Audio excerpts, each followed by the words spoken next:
My name is Deborah Jan Mosioki. The man I love is the topic of a lot of discussion lately. We met in 2017.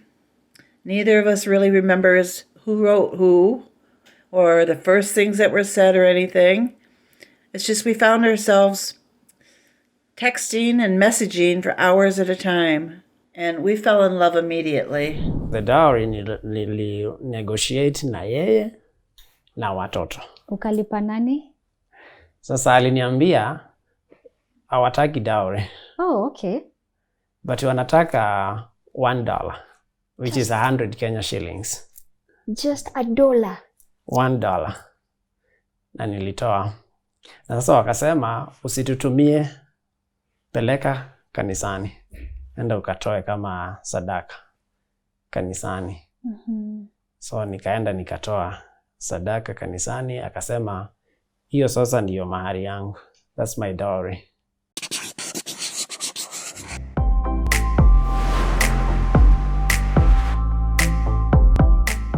Hello Tuko family, welcome to another episode of Tuko Talks. My name is Anya Thira. They say love is blind and age is just but a number, and today my guest is here to share his story of how he met a 70-year-old woman, decided to marry her and start a family with her. Karibu sana kwenye show. Asante. Unaendeleaje? Endelea vizuri. And you know, before we even start having this conversation, I want to thank you because it has been raining for a better part of yesterday night and today morning, and actually that's why we are shooting from here. Thank you so much for bracing the rain. Umekuja, maybe umenyeshewa kiasi. Asante sana. Asante. Hebu introduce. Mimi naitwa Bernard Mosioki. Natoka Kitui County. Actually kwetu ni Mwingi North. Iko ndani ya Kitui County. Na nimesomea Mwingi na baadaye nikaenda Malindi. Nimeishi Malindi miaka kadhaa. Yeah. Lakini sasa ninaishi Kitui Town. Nilifanya kazi na NGO moja huko Kitui kwa miaka 4, lakini unfortunately last year iliisha kidogo kwa sababu ya corona. Ofisi ilituambia tupumzike, lakini tunangojea, tunaona labda hivi karibuni tutapata nyingine. Naam. Perfect. And Bernard, I want us to talk about your life and your wife, because that's actually the reason why we are here. Hebu tuelezee mlipatana vipi? My name is Deborah Jan Mosioki. The man I love is the topic of a lot of discussion lately. He's the man I love and cherish and respect and absolutely adore, Bernard Mosioki. We met in 2017. Neither of us really remembers who wrote who or the first things that were said or anything. It's just we found ourselves texting and messaging for hours at a time. And after a few days of that, I remember telling my son, this is the man I want to marry. And then the texting turned to videoing, and again it was for hours and hours at a time. Not once a day, but several times a day. We would exchange music. We would share our places of work. He was working at the time, and I would walk through the halls with him, and I would take him into the places that I worked. So we began sharing everything right at an early start. God brought Ben and I together, and we fell in love immediately. I don't even know what to tell you people, because there's been so many doubters and so many mockers on the messages, but they don't know how we feel. They don't know what we're seeing in each other. And yes, some of them may be friends of Ben's because he's got thousands of friends, but they don't know what he's feeling for me. Mimi na bibi yangu tulipatana Facebook. Nilikuwa na scroll tu nikiangalia suggestions kwa Facebook, nikaona jina lake. Actually nilituma friend request kwa watu kadhaa. But ikatokea kwamba alikubali. Niliona vile amekubali vizuri kuongea na mimi, na mara nyingi unaweza kutumia mtu message ama hi na akose kureply, ama unatuma leo na inakaa anajibu kesho, unatuma nyingine anakosa kureply. So niliona ako tayari kuongea, ako tayari kuengage, na nikaanza kuongea na yeye. Actually tulikuwa tunaongea kila siku. Yeah. So nikaamua kumuuliza kama ameolewa, kama ana date. Akasema ako na watoto lakini hajaolewa, hana mume. So I decided kumuuliza kama tunaweza kuoana baadaye. Akasema tunaweza panga. So nikaona ako tayari.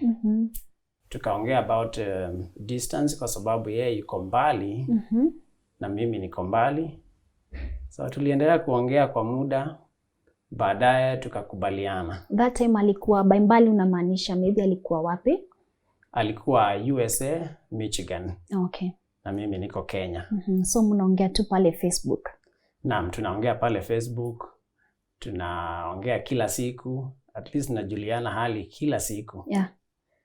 So hata tuka exchange number, tukaanza kuongea kwa WhatsApp. Na tukaingia kwa video call, na muonyesha vile ninaendelea huku na yeye ananionyesha vile anaendelea kule. Hata baadaye aka-involve watoto wake kwa sababu ako na watoto wawili. And how was their reaction when they met you? Na ushamwambia au alikuwa ashawaambia maybe mtawana na yeye? Aliniambia baada ya kuongea kwa muda kidogo, aliambia watoto wake, I found love. So watoto walitaka kujua huyu ni nani, na jambo la kushangaza ni kwamba watoto wake wote wawili ni wakubwa kuniliko. So lakini hawakukataa, hawaku-object. Walikubali, wakasema as long as you are happy, we are happy too. So tuliendelea kuongea nao. Hata watoto walikuwa wakinipigia simu wakati mwingine. So tukawa marafiki. Jambo la kwanza nilitaka kufanya ni kuwa kwanza marafiki wa watoto wake, kwa sababu wao ndio wanaweza ku-object haraka. Ni kweli. So nikaona wacha ni befriend watoto wake. So nilipoona hawana shida na wamekubali, tukaamua kusonga mbele. So tuliendelea kuongea. Hata actually we were so involved with each other mpaka tukaandikiana kama vows. What do you mean vows? Aliandika kwamba amepata mpenzi, na akaniandikia specifically mimi kwamba you are the person I was looking for. And I'm ready to get married to you, and this is my vow to you that I'm not going to look for any other man. You are my man. And I accept you. So na mimi nikamwandikia kwamba I accept, kwamba I found love and I love you so much and I'm ready to be your husband. So you took your vows on Facebook? Yes, we took our vows on Facebook. That was back in 2017. Yeah, that's when we wrote our vows. And actually we put them in frames. Oh wow, they are that's still beautiful. There. They are still there to date, and we cherish them. We read them every other time. So we were so in love even before we met in person. Let's talk about the challenges. You dating virtually. It wasn't easy kwa sababu hujui exactly huyu mtu anakaaje. Hata siku moja nakumbuka tukiongea kwa WhatsApp video call, nilimwambia awekelee simu mahali alafu asonge nyuma kidogo ndio nimuone, kwa sababu nilikuwa naona tu nusu ama sometimes kichwa peke yake. So sikujua anatoshanaje, ni mrefu kiasi gani ama ni mkubwa kiasi gani. Ilikuwa challenges kudate virtually. Hata yeye wakati mwingine aliniambia nijaribu kupiga picha full. ndio aone kimo. Hata niuliza niko na futi ngapi urefu, niko na kilo ngapi, vitu kama hizo. Yeah. So tulijaribu kufanya hivyo ndio tuzoeane na zile expectations za kwanza tukija kupatana sasa. Mwingine asivunjike moyo. Ukweli. Kwamba nilifikiria uko futi 6 lakini naona we ni mdogo sana. Na labda hata rangi. Wakati mwingine unaweza piga picha maybe rangi itokei vizuri. Na labda kila mtu ako na test yake. Ukweli. Hizo ni some of the challenges ambazo tulipitia. Na wakati mwingine labda kama hakuna network ama hakuna moto, simu imezima, sasa sijui anaendeleaje na yeye ajui naendeleaje. Yeah. Those are some of the challenges. Naam. Okay, and sasa at what point did you guys decide mpatane? Tuliamua back in 2018 kwamba ni apply for a visa ndio ni travel tuende tuonane. But unfortunately sikupata visa. So tukaamua kuchange yeye aje.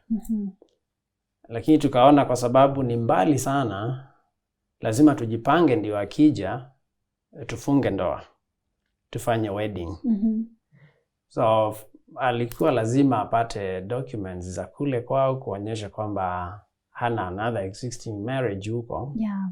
Na mimi pia nipate documents huko. Haikuwa rahisi. So 2018 tuliendelea kuongea lakini hakuweza kutravel kuja Kenya. Sasa tukapanga 2019 wacha nijaribu kwenda tena, ni apply tena kwenda. So nika apply, sikupata. So tukasema wacha sasa tubadilishe tena yeye aje. So tukaamua yeye apate hizo documents zote, alafu aje Kenya ndio tupange wedding. Yeah. Ali apply hizo documents, akapata last year. Documents gani? No impediment to marriage. Hiyo alipata na lazima aswe affidavit. Aonyeshe kwamba ana existing marriage huko. So last year December ndio alikuja Kenya. Nilienda kumpokea airport. Na tukaenda embassy the following day. Alikuja 29th na 30th tukaenda embassy. Kwenda kuchukua hiyo barua ya no impediment to marriage. Tukapewa, alafu tukajipanga sasa kusafiri kwenda nyumbani. Nyumbani kwa wazazi ama? Wazazi wanaishi Mwingi na mimi naishi Kitui. So tuliamua kwenda kwangu. Okay. Ingawa tulikuwa hatujafunga ndoa, lakini tuliamua kwenda kwangu. Mkaishi pamoja? Tukaishi nyumba moja, lakini bedrooms tofauti. Oh, okay, interesting. Why was that? Kwa sababu you wanted to remain pure until tuoane. So hatukutaka kurush before tufunge ndoa, before tufanye wedding. So tuliamua kuishi nyumba moja, tunakutana na sitting lakini bedrooms ni tofauti. Okay. Tuliamua kufanya hivyo. Na tulikaa hapo kutoka 30th na tukaingia January ya this year 2021. Tukaanza kuapply kwa sababu that time nayo corona ilikuwa. So ilibidi tuanze kuapply online, kuupload. Yeah. Alafu to book interview. So hizo vitu zote tulifanya January tukiishi kwa nyumba moja lakini different rooms. Tuka-apply, alafu tukapata interview. Interview ilikuwa tarehe 2 mwezi wa pili. Yeah. Hiyo ni kama mwezi na kitu tukiishi pamoja lakini different rooms. So tukaenda interview Sheria House. Tuka present our papers kuonyesha hakuna kitu kinatuzuia kuoana. Tukauliza ni lini tunaweza kupata nafasi ya kuoana. Wakatuambia tulikuwa hapo Tuesday, wakatuambia Thursday kuna nafasi ya saa 6. Tukafikiria kama tutaweza kurudi Kitui na turudi Sheria House the day after. Hatuna hata rings kwa sababu hatukutarajia tutapata nafasi ya haraka hivyo. Only few hours. Hauna ring, hakuna suti. Hatuna suti, hatuna gown. So tukaamua wacha twende, na kwa sababu the most important thing ni wedding. Sio nguo na sio vitu zingine. Mimi nilienda nikakosa ring, lakini nikapata ring moja mahali ya 50 shillings. Nilipata ya 50 shillings. Ndio nilinunua. Wow. So yeye fortunately alikuwa na ring, alikuwa nayo ya kitambo, alikuwa anavaa. Hiyo ndiyo aliamua pia kutumia. Did she mind that umenunua ring ya 50 bob? Hakumind. Alisema kile kitu kilimleta all the way kutoka America to Africa to Kenya specifically ni mimi. Sio ring, sio suti, sio gown. I am the most important thing for our wedding. That's true love. So tuliamua kuvaa zile nguo tulikuwa nazo na tuka travel the following day, Wednesday, ndio tulale Nairobi, tusije tukakwama barabarani kwa sababu Kitui ni mbali kidogo. So actually tulikuwa Nairobi Tuesday na Wednesday tukarudi Nairobi, ndio tulale Nairobi tuamkie wedding. So tulifanya mipango ya haraka haraka. Kwa sababu tumepata nafasi baada ya kusubiri muda mrefu, at least miaka 3. Sasa tumepata nafasi ya kuachieve our dream. Tukakuja Sheria House. But before hata tukuja Sheria House, tulihitaji best couple. Tutatoa wapi within hours. Tukasema yule nilikuwa naishi na yeye kwa nyumba, yule nilikuwa naishi na yeye kwa nyumba kama mtu wa 3. Tukaamua kumuuliza kama anaweza kuwa witness. Na kuna mtu tulijuana kwa muda, alikuwa akitufanyia hiyo kazi kwa cyber ya kuupload hizo documents. Tukamuuliza kama anaweza kuwa witness. Akasema ni sawa. So hao ndio tulikuja nao Sheria House, wakawa witnesses wetu. Kwa sababu hatungeweza kubeba mtu na hiyo short notice ya tumwambie tukutane Nairobi ama kuja twende Nairobi saa hii. Haingewezekana. And Bernard, when all these things are happening, ulikuwa umemintroduce kwa familia yako? Naam, walipokuja Kenya, nilimintroduce kwa family. Lakini walikuwa na maoni tofauti. Maoni aina gani? Wa kwanza, wacha niseme wa kwanza alikuwa ni mama yangu. Baba yangu hakusema kitu. Lakini mama yangu alikuwa na maswali. Aliuliza, sasa unaamua kuoa mtu ambaye ako na miaka 70. Utapata watoto wapi? Na mimi nilikuwa nangojea wajukuu, nitatoa wapi? But nilimwambia kitu muhimu ni kwamba sisi wawili tunapendana, na jambo muhimu zaidi ni kwamba tunapendana na tunahitaji kukaa pamoja. Na tumeona tunaweza kufunga ndoa kwa sababu tunafaana. Jambo la kwanza. Alafu jambo la pili ni kwamba as long as we are both happy, haina shida. Na pia sisi wote tunaendelea kuzeeka. Kweli. Jambo moja ambalo naweza kusema kwa upande wangu ni kwamba my mom is 70 she is 70. So hata nikimwahidi wajukuu, na sisi sote tunaendelea kuzeeka na yeye pia anaendelea kuzeeka. Je, furaha yangu itakuwa ni wajukuu na yeye atawaona kwa muda gani?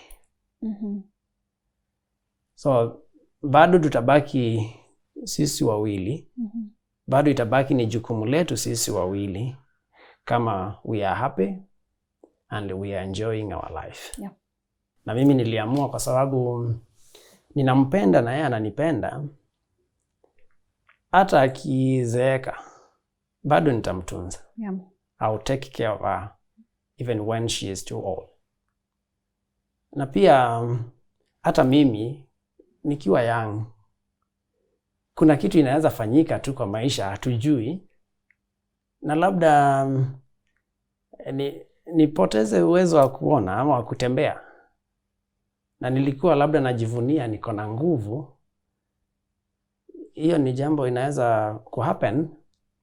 Bado atanipenda kwa sababu hakunipenda tu kwa sababu niko young au niko energetic.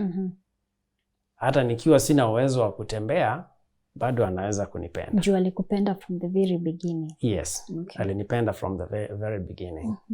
Yes. And eventually, because unasema mama yako alikuwa na shida, nataka wajukuu, unaona, na pia this lady mwenye unaoa ako na watoto wakubwa kukushinda. Did your mom know that? Yes. Nilimwambia ako na watoto wawili, ako na kijana na ako na msichana, na actually kijana ameoa na msichana ameolewa. So nikamwambia sasa hao ndio wajukuu kwa sasa. Hao ndio wajukuu. Yeah, alifurahia, at least alianza kuona mambo differently. Aliona sasa niko na wajukuu. Yeah, ako na wajukuu. Hajapoteza. Okay. So hata actually ingawa azungumzi Kiingereza, lakini walikuwa wakati mwingine tunampigia simu kwa video call, anawaona, wana wave na wanaongea, kila mmoja anaongea lugha yake, lakini at least they are communicating. Yeah, so aliacha kuwa na wasiwasi sana, akaanza kuona kijana hajapotea, kwa sababu at least anajua mke wake ako na watoto na ako na mpaka wajukuu. So wasiwasi wake ukaanza kupungua na akaanza kukubali tuoane. Hata wakati tulienda nyumbani alifurahia kuongea, nikitranslate na mwambia vile anasema na yeye naambia mke wangu vile mama yangu anasema. Hata walimpatia jina ya nyumbani ya Kikamba. Walimuita Mwende. Mwende. Naam. Mwende inamaanisha nini? Beloved. That's beautiful. So walimpenda, hata walipiga picha na yeye, mama yangu alipiga picha na yeye. Na alianza kufurahi sasa. Hata walimpatia jina lingine la Kikamba sasa la huko nyumbani ambalo linapewa mke ambaye ameolewa kwa boma, sio mwendwa, which means also the beloved. So walikubali, the familia yangu yote ilikubali. Na walimwambia you are part and parcel of us. That's beautiful. So hawana shida na hiyo. Na hata watu kwa village, hata wale walikuwa wana object, baadaye walianza kukubali. Na hata wakaanza kutumia hiyo jina sasa ya nyumbani, badala ya kumuita Deborah, wanamuita Mwende. And Bernard, unasema watu kwa village, you mean kuna outsiders? I mean, I expect your family members to object, but outsiders walikuwa pia wana object? Yes, because our society is different. Na extended family na hata majirani, kuna ile wamezoea ya kikwetu, Kiafrika, kwamba mtu anafaa kuoa mke ambaye ni mdogo kumliko. So hawaku expect initially kwamba ningeoa mtu ambaye ananizidi na miaka 35. Actually, I'm half of her age. Yeah. So hawaku expect, lakini baadaye walianza kukubali kwa sababu that's how our society is. Wakiona mtu ameoa mtu ambaye ni mzee kumliko, it becomes like a shocker. But baadaye walianza kukubali. Okay. Naam. Hata tumesafiri nyumbani mara nyingi, nafikiri mara 4, na wana interact na yeye vizuri. Wanamwambia you are welcome, you are part of us. Naam. That's beautiful. So here you are, uko na ring ya 50 bob. Naam. And you have a wife to be. Naam. How was the experience like? Ulikuwa excited? Ulikuwa nervous? I was excited and I was also nervous. Kwa sababu nilikuwa nafikiria hatujapata ring za maana vile watu wana expect. Huyu mtu anaoa mzungu anafaa kuwa na ring ya gold. Au hakuwa na gown, sikuwa na suti. So I was also nervous and I was also excited. Yeah. I was excited because nilitaka kuona wedding yetu ikienda through, ikifanyika vizuri, but pia expectations maybe za watu, maybe nimejilet down kidogo kwa sababu nimebeba ring ya 50 shillings. Yeah, ilikaa funny kidogo, but I was happy. I was happy about it. Okay. Yeah, na yeye hakuwa na shida. Na mimi pia sikuwa na shida kwa sababu the best thing ni sisi tukue pale, we do our wedding. But rings, haijalishi ni ya 50 bob, ni ya 10,000, ni ya 20,000. It represents what we are. Yes. Okay. And now let me ask you this, because you know here in Africa, like our cultures na za uzunguni, it's a bit different. Like for us, for example, if you're coming to marry Anne, lazima ulipe. In our language, it's called rorashio. In Calais, it's called koito. Like, how was it like? Did you have to negotiate dowry with the family? Actually, kwa sababu hana wazazi wake walikufa. So the dowry nili negotiate na yeye na watoto. Ukalipa nani? Sasa aliniambia hawataki dowry. Oh, okay. But wanataka $1, which is 100 Kenya shillings. Just $1. $1. Na nilitoa. Na sasa wakasema usitutumie, peleka kanisani. Enda ukatoe kama sadaka kanisani. So nikaenda nikatoa sadaka kanisani, akasema hiyo sasa ndiyo mahari yangu. That's my dowry. Hiyo umetoa. Kwa sababu labda ungenipatia pia ningeenda kutoa. Ama inategemea mahari ukipewa unaenda kutumia namna gani. Vile utatumia ni wewe mwenyewe. Yeah. So hivyo ndio ningeitumia. So enda utoe. Mimi nikaenda nikatoa kama sadaka. Naam. That's so beautiful. And Bernard, you know, kuna this perception that if you're marrying a white person, you're doing it for money or maybe because you want visa, you know. Have you encountered such allegations? Ama comment from people? Yes, so many of them. Wengine wanasema nimeoa huyo kwa sababu nataka green card, ama nataka kwenda US, nataka kwenda ng'ambo. Wengine wanasema huyo hajaoa Deborah, ameoa pesa. But ninawaambia, first thing, she's not rich. Ni mtu tu wa kawaida. So sikuoa kwa sababu ya pesa. And that time wakati anza kumdate, tulianza kudate. Yeah. Nilikuwa na kazi. I was working, I was making money. So sikuoa kwa sababu ya pesa. Na pia sikuoa kwa sababu ya kwenda US. Kama ningeoa kwa sababu ya kwenda US, nilinyimwa visa mara 2. So ninge give up. Niliona hii haitawezekana kwenda. Even after we got married, na kwa sababu ya COVID, singeweza kwenda. So it's been kutoka mwezi wa 2 mpaka saa hizi tangu tuoane ni miezi mingi. Almost miezi 10. Lakini sijaenda mahali, sijaweza kuenda. So kama ningeoa kwa sababu ya kwenda US, maybe saa hii ningekuwa nimeanza give up. Ama nimeanza kuboeka. Ama nimeacha kumuongelesha sana. But saa hizi ndio tunaongea hata zaidi kuliko before. Na wengine wanasema umeoa kwa sababu unataka green card. Ama nilipatana na yeye nikitafuta green card. It's been like 4 years. Sijawahi kuapply. And we are happy.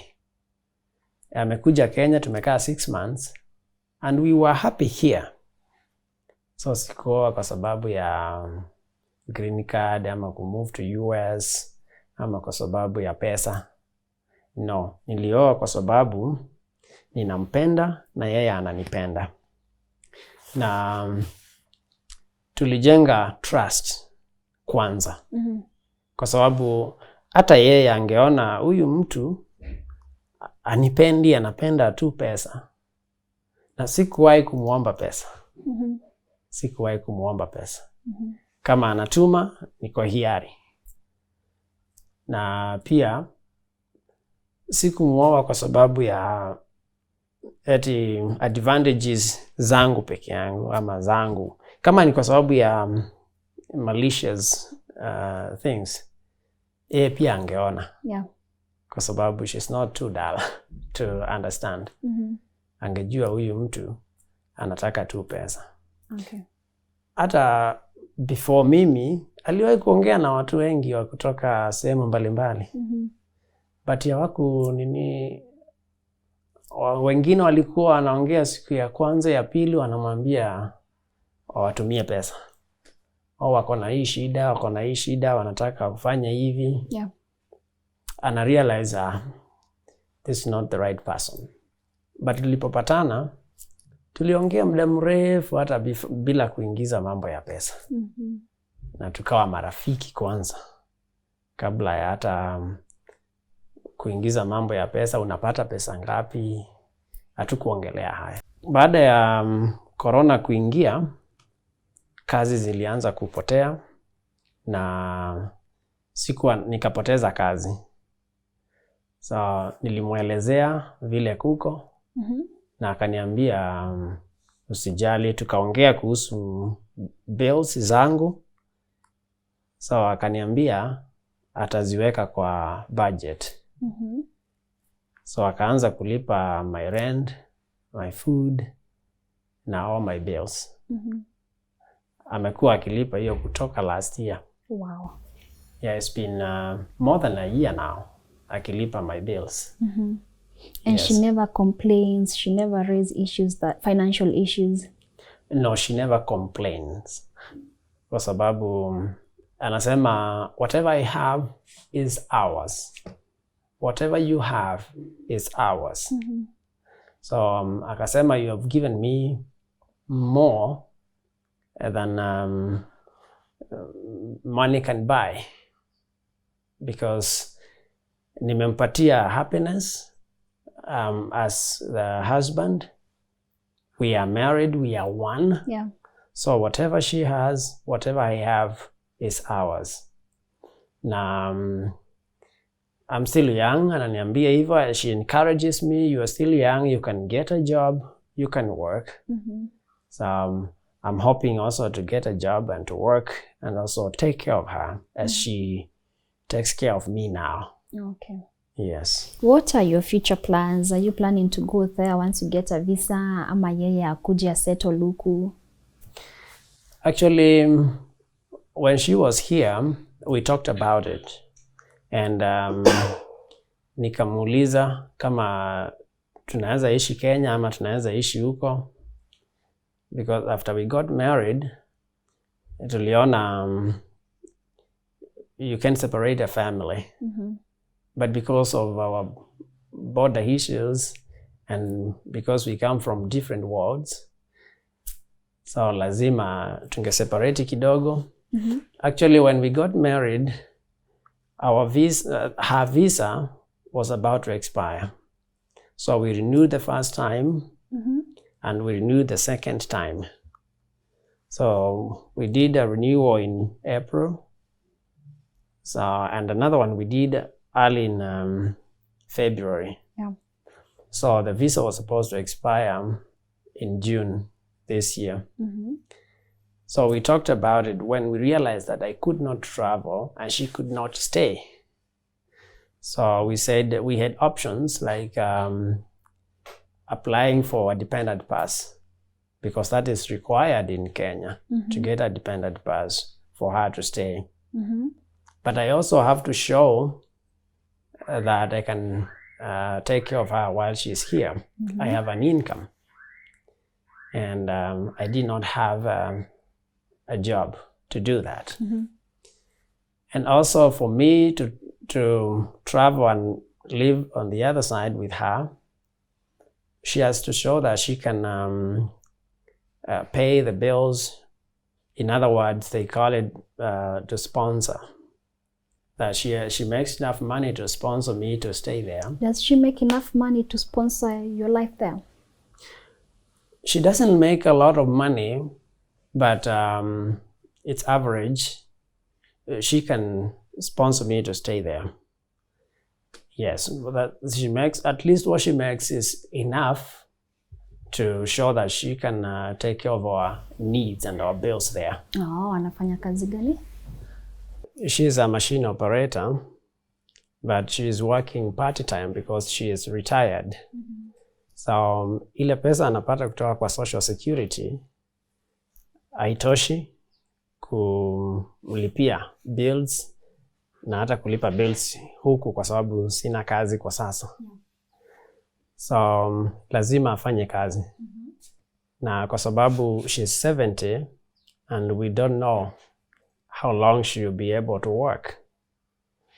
Ndio sababu nilikuwa nataka at least nikipata visa nikienda, with time naweza kupata kazi nifanye na yeye apumzike.